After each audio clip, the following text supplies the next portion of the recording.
Ассалому алейкум. Бүгін дағы біз өзіміздің бір елге бір аз болса дағы пайдалы болады деген үмітті жаңа бір проектімізде шығарып тұрмыз. Ал қандай десеңіз, ұлылардан ұққан кеп деген мұрда өзіміз ұғып, жашауымыздан бір қандайдыр бір деңгейде жашауымызға пайда берген оқиғаларды, насихаттарды видео арқылы Инстаграмға, ютубқа бөлішіп тұруны тура көрдік. Бүгін алғашқы өзіміздің ұғып, бір пайда алған оқиғамызды айтып шығарамыз. Видеоны өшірместен аяғына шейін толық көріңіз. Bir хан болады. Ал хандың байлығы ушунчалык көп екен, санасаң саны жетпейді. Өзінің жерлері дағы аябай чоң, армиясы да ушунчалык күчтүү армия. Бирок хандын өзүнүн ички жан дүйнөсүндө, жүрөгүндө эч бир тынчтык, бир ырахат жок болот.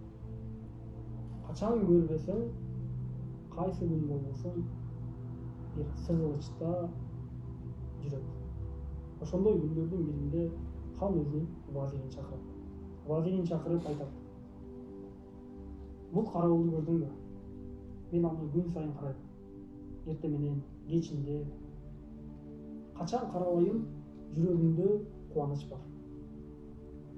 Өзүнүн жанындагы адамдар менен баарлашат. Аларга өзүнүн бир жылуу сезимин арнайт. Ар дайым кубанып, жакшы маанайда жүрөт. Бирок карап көрсөң, бир кыйратып бир байлыгы жок. Жада калса колунда кармап турган калканы менен кылычы дагы меники дейт. А мени кара, жебегеним артымда, жегеним алдымда. Артымда ушунчалык байлык турат. Өзүмдүн гаремим, ушунчалык бир солдаттарым, аскерлерим турат. Бирок жүрөгүмдө тынчтык, бир ырахат алуу жок. Мунун жообун канчалык ойлонсом да таба албадым. Ошондо вазири сөздүн маанисин түшүнүп: балким сиз 99 жакшылык бир окуясын эске алып көрөрсүз. Балким ал сизге дагы пайда берет. Ошондо хан ал 99 жакшылык деген окуян ал эмне деген мага түшүндүрүп берди. Вазир айтат: сиз мындай кылыңыз. Өзүңүздүн жаныңыздагы адамдарга айтып, калтанын ичине 99 дирхам салыңыз. Ал эми калтанын үстүнө 100 дирхам деп жазыңыз да, ошол сиз айткан карабулдун эшигинин алдына түндө барып таштап келиштим. Хан вазири айткандай эле кылып, карабулдун үйүнө түндө барып 99 дирхамды таштайт да калтага салынган. А үстүнө 100 дирхам деп жаздырып коюлган. Бир аз убакыт өтүп, ал карабулда эшикке чыгат. Эшиктин алдында турган калтаны көрөт. Үстүндө караса 100 дирхам деп жазылып турат. Дароо ичин ачып санайт. Ичин ачып санаса 99 дирхам чыгат. Үй бүлөсүн, бала чакасын бүт баарысын чакырат. Чакырып: муну карагыла, үстүндө 100 дирхам деп жазылып турат. Ал эми ичин ачып санасам 99 чыгып атат. Муну алып келип атып жолдон түшүрүп алган. Тез барып жолду карагыла да табып келгиле дейт. Өзү карайт, бала чакасы карайт, аялы карайт, бирок табышпайт. Түнү менен уйку жок.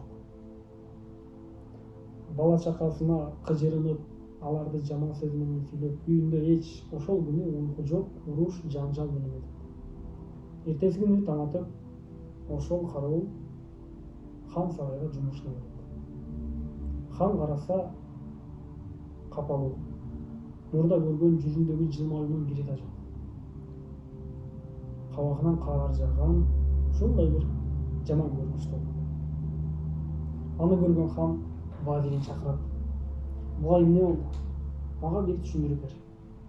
Эмнеге бул кече гана жакшы жүргөн адам ошол 99 дирхамды алгандан кийин мынчалык капалуу болуп калды деп сурайт. Ошондо вазири түшүндүрөт: бул ошол сиз берген 99 дирхамга ыраазы болбой, бир дирхам карап, ошону таппастан жүрөгүндө тынчтык жок болот. Азыр сиздин абалыңыздагы ушул кароолдугундай.